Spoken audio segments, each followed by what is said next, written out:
আজকের গুরুত্বপূর্ণ আঞ্চলিক সংবাদে সবাইকে জানাই স্বাগতম। আজ হলো 15 ডিসেম্বর সোমবার।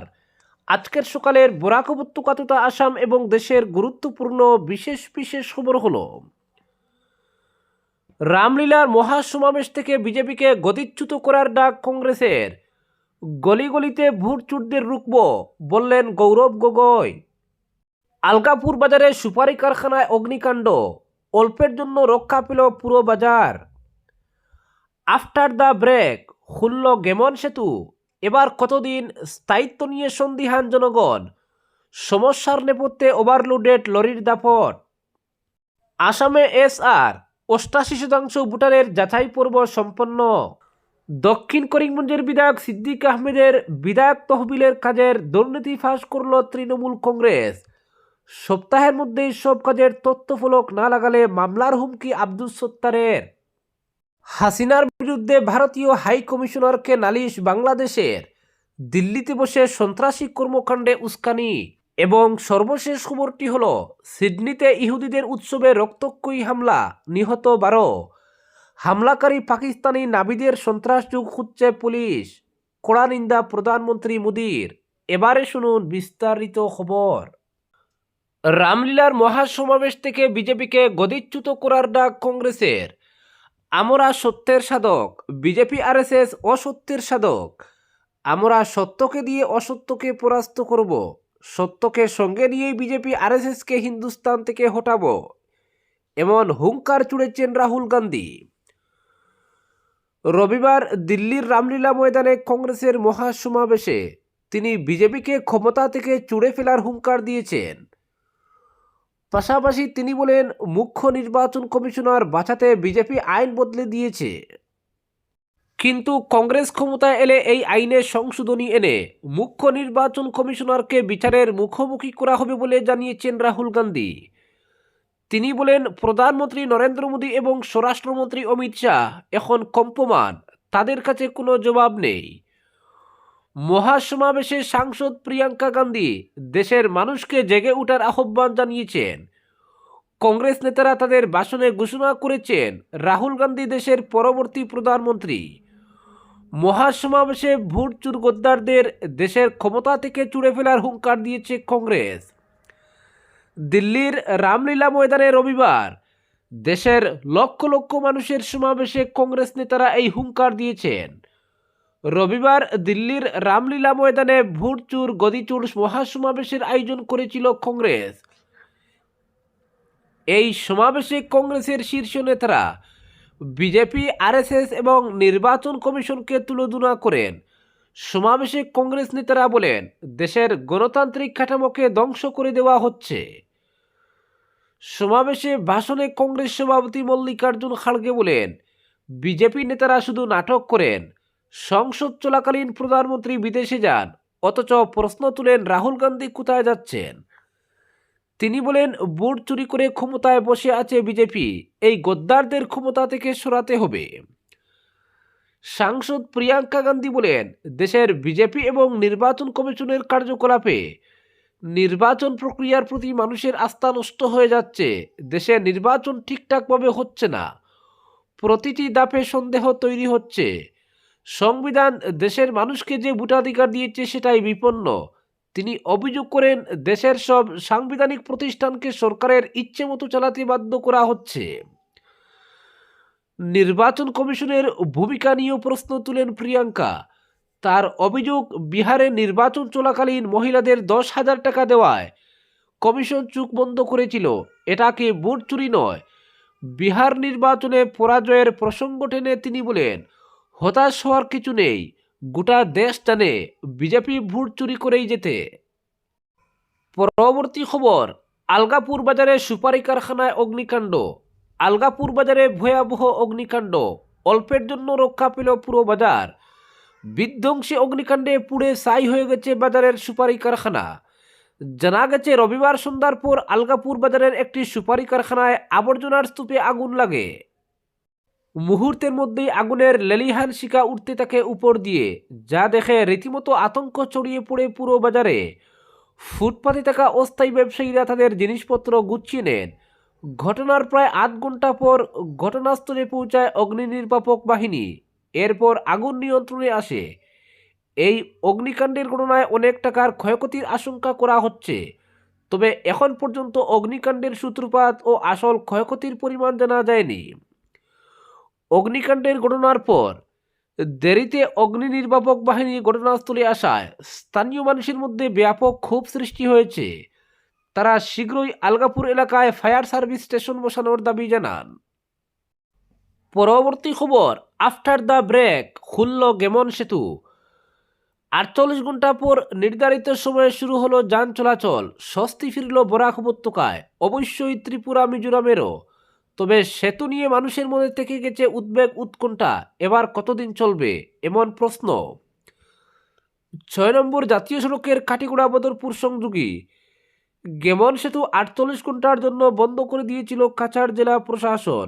সেতুতে দেখা দেওয়া কিছুটা ত্রুটি সারাইয়ের জন্য এই নিষেধাজ্ঞা জারি করা হয়েছিল।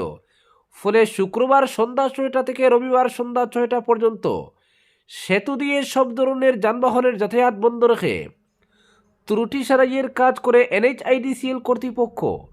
প্রাপ্ত খবর মতে শুরুতে সেতুর একটি স্থানে ত্রুটি ধরা পড়লেও ওই স্থানের সংস্কার কাজ ছেড়ে নেওয়ার পর সেতু পর্যবেক্ষণ করার সময় অন্য আরও একটি স্থানেও কিছুটা সমস্যা নজরে আসে। ফলে ওই সমস্যাও সারাই করা হয়েছে। সূত্র বলছে রবিবার দুপুরের দিকেই সেতুর কাজ ছেড়ে নেন কর্মীরা, কিন্তু প্রশাসনের অনুমতি না পাওয়ায় যান চলাচল শুরু করা সম্ভব হয়ে ওঠেনি। শেষ পর্যন্ত নির্ধারিত সময়ে শুরু হয় যান চলাচল। কাটিগড়া এবং পাটগ্রাম পুলিশের উপস্থিতিতেই সেতু দিয়ে যানবাহন পারাপার শুরু করা হয়। তার আগেই সেতুর উভয় দিকে শতাধিক যানবাহনের দীর্ঘ লাইন লেগে যায়।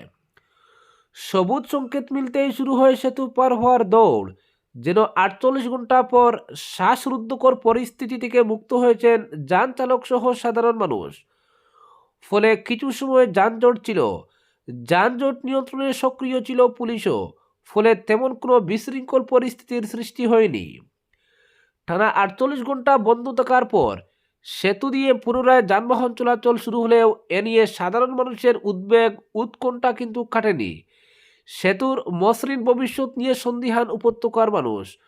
প্রথমত, মাত্র 4 মাস আগে টানা 55 দিন সেতু বন্ধ রেখে এক্সপানশন জয়েন্টগুলো সারাই করার পর পুনরায় একই সমস্যা দেখা দেওয়ায় সেই সংস্কার কাজের গুণগত মান নিয়ে প্রশ্ন উঠছে। দ্বিতীয়ত, ওভারলোডেড লরির দাপট। ফলে রবিবার সন্ধ্যায় সেতু দিয়ে পুনরায় যান চলাচল শুরু হলেও স্থায়িত্ব নিয়ে প্রশ্ন তুলছেন সাধারণ মানুষ। পায়ে হেঁটে সেতু পারাপার করা একাংশ লোকের প্রশ্ন, এবার কতদিন, অর্থাৎ 55 দিন বন্ধ রেখে সংস্কার করে 5 মাসে যখন বিকল হলো তখন 48 ঘন্টার বিরতির পর কতদিন চলবে। কিন্তু সাধারণ মানুষের এসব প্রশ্নের উত্তরটা দেবে কে? এবার আসা যাক ওভারলোডের কথায়। ওভারলোডেড লরির দাপটি নাকি সেতুতে দেখা দেওয়া সমস্যার মূল কারণ। কদিন থেকে এ নিয়ে রীতিমতো হইচই পড়ে গেছে। পড়ার কথাও, এই সেতু উপত্যকার লাইফলাইন। এই সেতু বন্ধ হলে কি হয় তা 4 মাস আগে হাড়ে হাড়ে টের পেয়েছেন এখানকার মানুষ। এই সেতু দিয়ে প্রতিদিন কত মানুষ পারাপার করেন উপলব্ধি করেছেন তাও। ফলে 48 ঘন্টা বন্ধ রেখে চলতি বছরে দ্বিতীয়বার সেতুর সংস্কার সম্পন্ন হলেও সাধারণ মানুষের উদ্বেগ উৎকণ্ঠা যেন কাটতেই চাইছে না। সেতুর স্থায়িত্ব নিয়ে সন্দিহান থাকাটা মোটেই অমূলক নয়। একদিকে হাফ সেঞ্চুরি পেরিয়ে যাওয়া বৃদ্ধ সেতু, তার উপর রোগাক্রান্ত, রয়েছে মাত্রাতিরিক্ত বোঝার চাপ। সব মিলিয়ে এক অনিশ্চয়তার কালো মেঘ সেতুকে কেন্দ্র করে যেন ছেয়ে গেছে, যেন ভবিষ্যৎ অনিশ্চিত। পরবর্তী খবর, আসামে চলছে SR। এ পর্যন্ত মোট 88% ভোটারের যাচাই পর্ব সম্পন্ন হয়েছে। গত 22 নভেম্বর থেকে শুরু হয় আসামের ভোটার তালিকার বিশেষ নিরীক্ষণ কার্য, চলবে আগামী 20 ডিসেম্বর পর্যন্ত। বিশেষ যাচাই পূর্বের অংশ হিসেবে বুথ লেভেল অফিসার অর্থাৎ BLOরা সারা রাজ্যে ভোটারদের বাড়ি বাড়ি গিয়ে তথ্যাপাতির পরীক্ষা নিরীক্ষা চালাচ্ছেন। ইলেকশন কমিশন অফ ইন্ডিয়ার নির্দেশে আসামে শুরু করা হয়েছে SR, যা কিনা পিপুলস অ্যাক্ট 1950 সালের প্রতিনিধিত্বের 21 নং ধারা অনুসারে নির্ধারণ করা হয়েছে। আসামের মুখ্য নির্বাচন অফিসারের কার্যালয়ের মতে ভোটার তালিকার বিশেষ বাছাই পর্ব সারা রাজ্যেই জোরদারভাবে চালিয়ে যাওয়া হচ্ছে। এতে বলা হয়েছে সারা রাজ্য জুড়ে এই নিরীক্ষণের কাজ চলছে। বিএলওরা নির্বাচনের বিস্তারিত আপডেট ও পরীক্ষা করার জন্য বাড়ি বাড়ি গিয়ে সমস্ত তথ্যপাতি যাচাই করছেন। সারা রাজ্যে এ পর্যন্ত 88% বেশি ভোটারের যাচাই পর্ব শেষ করে ফেলা হয়েছে। আসামে মোট ভোটারের সংখ্যা 2.52 কোটিরও বেশি। আগামী 20 ডিসেম্বর সময়সীমা শেষ হওয়ার আগেই ভোটার তালিকার আপডেট চূড়ান্ত হয়ে যাওয়ার আশা রয়েছে। নির্বাচন কমিশন ভোটদাতাদের কাছে এই বলে আবেদন জানিয়েছে যে তারা যেন সঠিক ও ত্রুটিমুক্ত ভোটার তালিকা প্রস্তুত করে তোলার জন্য সহযোগিতার হাত বাড়িয়ে দেন। তবে সমস্ত কাজই চলছে মসৃণভাবে, কোনো সমস্যা এখন পর্যন্ত দেখা যায়নি। পরবর্তী খবর, সিদ্দিকের বিধায়ক তহবিলের কাজের দুর্নীতি ফাঁস করল তৃণমূল কংগ্রেস। সপ্তাহের মধ্যেই সব কাজের তথ্যফলক না লাগালে মামলার হুমকি আব্দুস সত্তারের। দক্ষিণ করিমগঞ্জের 4 বারের বিধায়ক প্রাক্তন মন্ত্রী সিদ্দিক আহমেদের পাহাড় প্রমাণ দুর্নীতি, সরকারি যোজনার কেলেঙ্কারির তথ্য ফাঁস করলেন তৃণমূল কংগ্রেসের জেলা সাধারণ সম্পাদক আব্দুস সত্তার। শুধু তাই নয়, এক সপ্তাহের মধ্যে কাজের তথ্যফলক না লাগালে আদালতে মামলা দায়ের করার হুমকিও দিলেন তিনি। রবিবার সন্ধ্যায় এরালেগুল বাজারে এক সাংবাদিক বৈঠকে পাতারকান্দি আঞ্চলিক পঞ্চায়েতের প্রাক্তন সভাপতি তথা জেলা তৃণমূল কংগ্রেসের সাধারণ সম্পাদক আব্দুস সত্তার দলীয় কর্মকর্তাদের সঙ্গে নিয়ে অভিযোগ করে বলেন, 16 অক্টোবর এক সভায় দক্ষিণ করিমগঞ্জের বিধায়ক তথা প্রাক্তন মন্ত্রী সিদ্দিক আহমেদকে 10টি প্রশ্ন করে তার কাছে জবাব চেয়েছিলেন, কিন্তু 2 মাস পরও প্রশ্নের সঠিক উত্তর দিতে ব্যর্থ হয়েছেন বিধায়ক। অবশেষে আরটিআইয়ের মাধ্যমে বিধায়কের কাজের তথ্য চেয়েছিলেন প্রশাসনের কাছে। নির্ধারিত সময়ের মধ্যে প্রশাসনের তরফ থেকেই আরটিআইয়ের জবাব আসে তার হাতে। তৃণমূল কংগ্রেস নেতা আব্দুস সত্তারের অভিযোগ, প্রশাসনের কাছ থেকে পাওয়া আরটিআইয়ের তথ্য মতে গত 5 বছরের বিধায়ক তহবিলের কাজে পাহাড় প্রমাণ দুর্নীতি সংঘটিত হয়েছে। দক্ষিণ করিমগঞ্জে মোট 62টি প্রকল্পের মধ্যে শুধু দলতলা জিপিতে রয়েছে 25টি প্রকল্প। তার মধ্যে স্থানীয় একটি সরকারি হাসপাতালের উন্নয়নের নামে রয়েছে প্রায় 10টির অধিক প্রকল্প। দলতলা জিপি হচ্ছে বিধায়কের হোম জিপি। এই জিপিতে রয়েছে রাস্তা, হাসপাতাল ইত্যাদির নামে বহু ভুয়ো প্রকল্প। এসব দেখিয়ে সরকারি অর্থ আত্মসাৎ করার প্রমাণ পাওয়া গেছে বলে অভিযোগ তুলেন তৃণমূল কংগ্রেস নেতা আব্দুস সত্তার। তার অভিযোগ, গত বিধানসভা নির্বাচনে দক্ষিণ করিমগঞ্জে সবচেয়ে বেশি ভোট পাওয়া বান্দরকুনা জিপিকে বিশেষ যোজনার আওতায় এনে মডেল জিপি করার প্রতিশ্রুতি দিয়েছিলেন বিধায়ক সিদ্দিক আহমেদ। কিন্তু মডেল জিপি হওয়া তো দূরের কথা, উল্টো এই জিপির উন্নয়ন নিয়ে পুরোপুরি বৈমাতৃসুলভ আচরণ করেছেন বিধায়ক। গত 5 বছরের কার্যকালে বিধায়ক বান্দরকুনা জিপিতে তার উন্নয়ন তহবিল থেকে সান্ত্বনা পুরস্কার হিসেবে মাত্র 2 লক্ষ টাকার যোজনা দিয়েছেন। শুধু বান্দরকুনা জিপিতে উন্নয়ন নিয়ে বৈষম্য করা হয়নি, দক্ষিণের 22টি জিপির সিংহভাগ পিচপড়া জিপির উন্নয়ন নিয়ে পুরোপুরি বৈষম্য করেছেন। তৃণমূল কংগ্রেস নেতার অভিযোগ, বিধায়ক সিদ্দিক আহমেদের বিধায়ক তহবিলের গত 5 বছরের কাজের একটিও তথ্যফলক লাগানো নেই কোথাও। গত 5 বছরের সরকারি বিভিন্ন বিভাগ কর্তৃক বরাদ্দ অর্থের সঠিক কাজের হিসাব সহ তহবিলের কাজ কোথায়, কি কাজে কত টাকা ব্যয় করা হয়েছে তার পুঙ্খানুপুঙ্খ তথ্য চাওয়া হলে তা দিতে ব্যর্থ হয়েছেন। তথ্য গোপন রাখার চেষ্টা করলেও তা সফল হননি। আরটিআইয়ের মাধ্যমে বিধায়কের 5 বছরের কাজের তথ্য প্রকাশ পাওয়ায় তাতে পাহাড় প্রমাণ দুর্নীতির পর্দা ফাঁস হয়েছে। জুলি থেকে বিড়াল বেরিয়েছে। বেশিরভাগই ভুয়ো যোজনার মাধ্যমে সরকারি কাড়ি অর্থ আত্মসাতের অভিযোগ তুলে রীতিমতো সরব হয়েছেন তৃণমূল কংগ্রেস নেতা আব্দুস সত্তার। তিনি বলেন, দক্ষিণ করিমগঞ্জের সার্বিক উন্নয়নে পুরোপুরি ব্যর্থ হয়েছেন বিধায়ক। 5 বছরের কার্যকালে কোথাও তেমন উন্নয়নমূলক কাজ পরিলক্ষিত হয়নি দক্ষিণে।